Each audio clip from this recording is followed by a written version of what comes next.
So yun mga panibagong araw, panibagong property na naman. Good morning po sa ating lahat. Ako po si Brian Magcampo Clavero. Bali din po tayo ngayong property na to sa San Andres. Bali kung makikita nyo po, ito na po yung pinakamura pong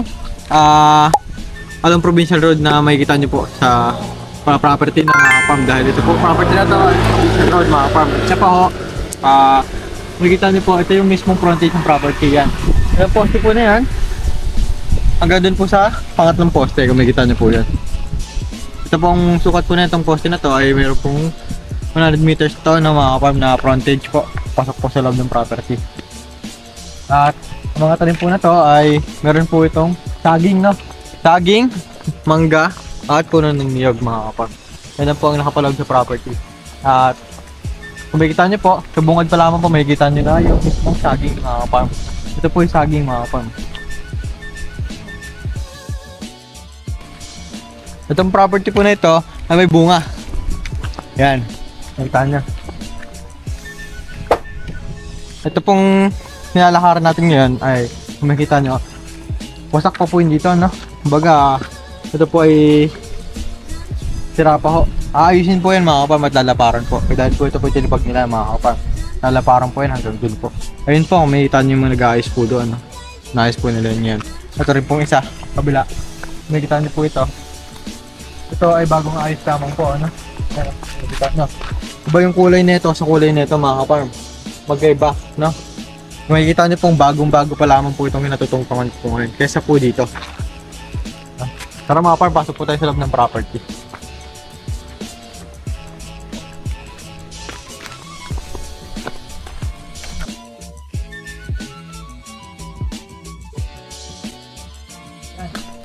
Makikita nyo mga farm, 100% flatland po ito mga farm. Ideal po ito paglagyan po ng bahay na. At siya pa ho, pwede po kayo magtanim dito ng mga mais dahil po halos karatig po na property nyo ay tanim po ay mais na mga farm. Ito po yung sinasabi ko sa inyo, mangga. Ano piraso po ba ito? 1, 2, 3, 4, 5,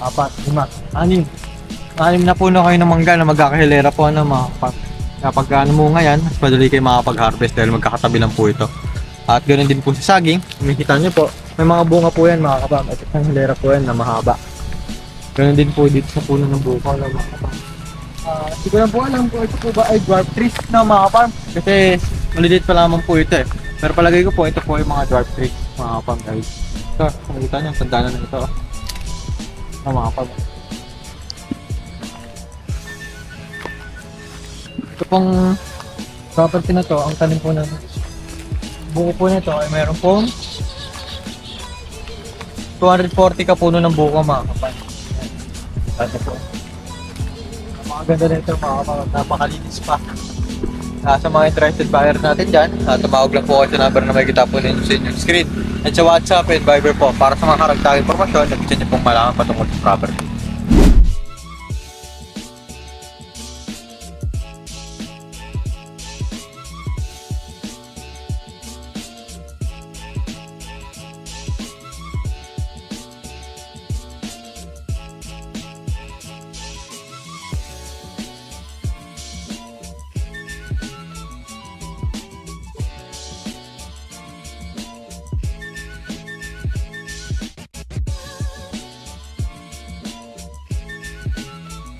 So ito na mga kapama, kung makikita nyo, ito po yung mais na sinasabi ko po sa inyo.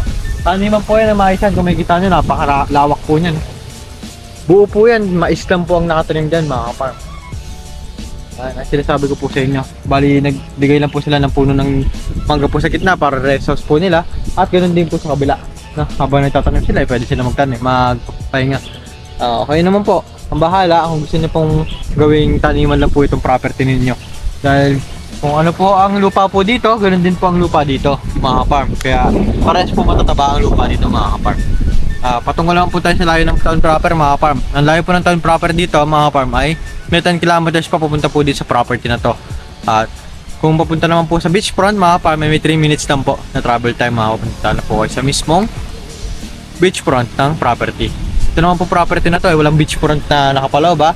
Kumbaga, yung layo lamang po papunta doon sa sinasabi ko pong beachfront sa dulo, no?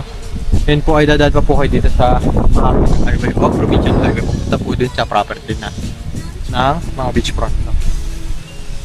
Pag-usapan naman po natin yung titulo, no? Ang titulo po nito ay matured clawa mga ka-farm at ready to transfer na rin po sa mga kabili mga ka-farm. Ang kinagandaan po nito ay hindi na kayo sasakitan ng ulo dahil sa inyo sa pangalan niyo na po mismo ito transfer ito mga ka-farm at wala na po ibang dadaanan pa mga ka-farm. At meron na rin po itong lot plan at meron na rin po itong updated land tax ng mga ka-farm. So yun lamang po, no, mga ka-farm. Sa mapagpalang araw po sa ating lahat. God bless all po.